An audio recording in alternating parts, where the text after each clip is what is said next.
ان المنافقین یخادعون اللہ وہو خادعہم، بے شک منافقین اللہ کو دھوکہ دینا چاہتے ہیں اور اللہ ہی انہیں ہلاک فرمائے گا۔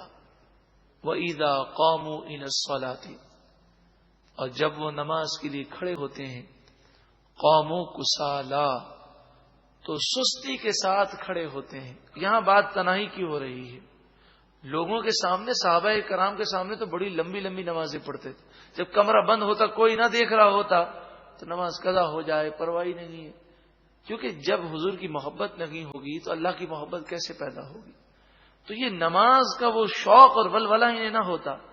یراؤون الناس، تو سوال یہ کہ جب وہ سستی کرتے ہیں تو لوگوں کے سامنے اتنی لمبی لمبی نمازیں کیوں پڑھتے ہیں؟ تو قرآن نے فرمایا یراؤون الناس، لوگوں کو دکھلاوا کرتے ہیں۔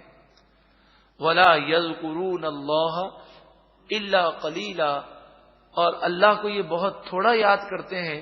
جو حضور سے محبت نہ کرے وہ اللہ سے کیا محبت کرے گا؟ ہاں، لوگوں کے سامنے اللہ کا ذکر بہت کرتے ہیں، لوگوں کو بے وقوف بنانے کے لیے۔ مذبذبین بین ذالک، وہ اسلام اور کفر کے درمیان شک میں مبتلا ہیں۔ لا الہ ہؤلاء ولا الہ ہؤلاء، نہ اس طرف ہے نہ اس طرف ہے، نہ پکے کافر ہیں کہ کفر کو ظاہر کر دیں، نہ پکے مومن ہیں بلکہ ہیں کافر لیکن اپنے آپ کو مسلمان ظاہر کرتے ہیں۔ وَمَن يُضْلِلِ اللَّهُ فَلَن تَجِدَ لَهُ سَبِيلًا، اور جسے اللہ گمراہ کر دے تو اس کے لیے کوئی راستہ نہیں پائے گا۔ ان کے اعمال سے اللہ ناراض ہو گیا۔ یا ایھا الذین آمنوا، اے ایمان والو، لا تتخذوا الکافرین اولیاء من دون المؤمنین، مومنوں کو چھوڑ کر کافروں کو اپنا دوست نہ بناؤ۔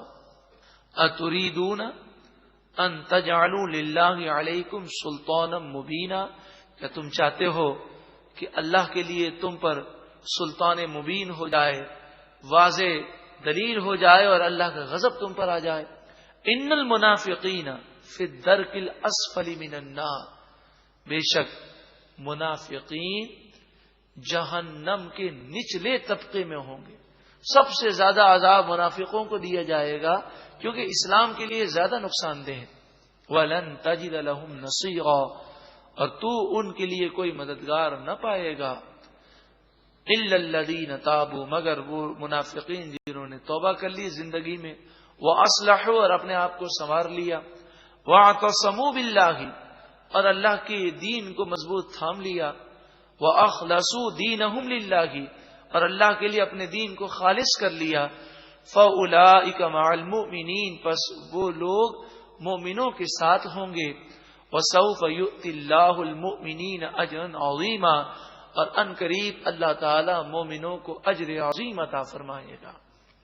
ما يفعل الله بعذابكم ان شکرتم وآمنتم، اللہ تعالی تمہیں عذاب کیوں دے گا اگر تم شکر کرو اور ایمان لاؤ؟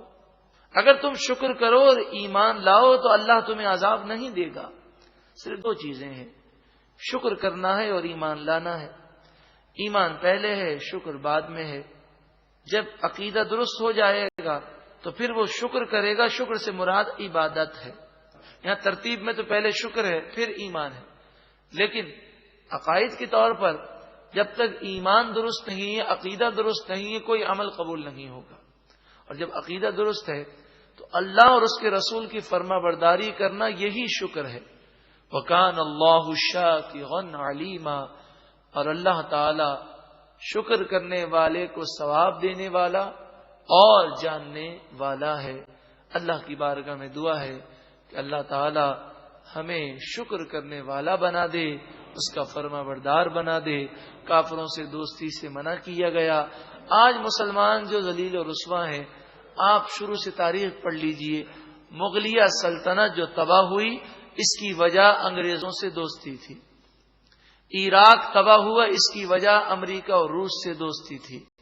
جتنی قومیں تباہ ہوئی ہیں اس کی وجہ کافروں سے دوستی ہے کہ جب آدمی کسی سے دوستی کرتا ہے تو پھر ہر بات کا وہ انکار نہیں کر سکتا، اور بسا اوقات وہ لوگوں کی خاطر، کافروں کی خاطر اپنے آپ کو نقصان پہنچا دیتا ہے، غلط فیصلے ہو جاتے ہیں۔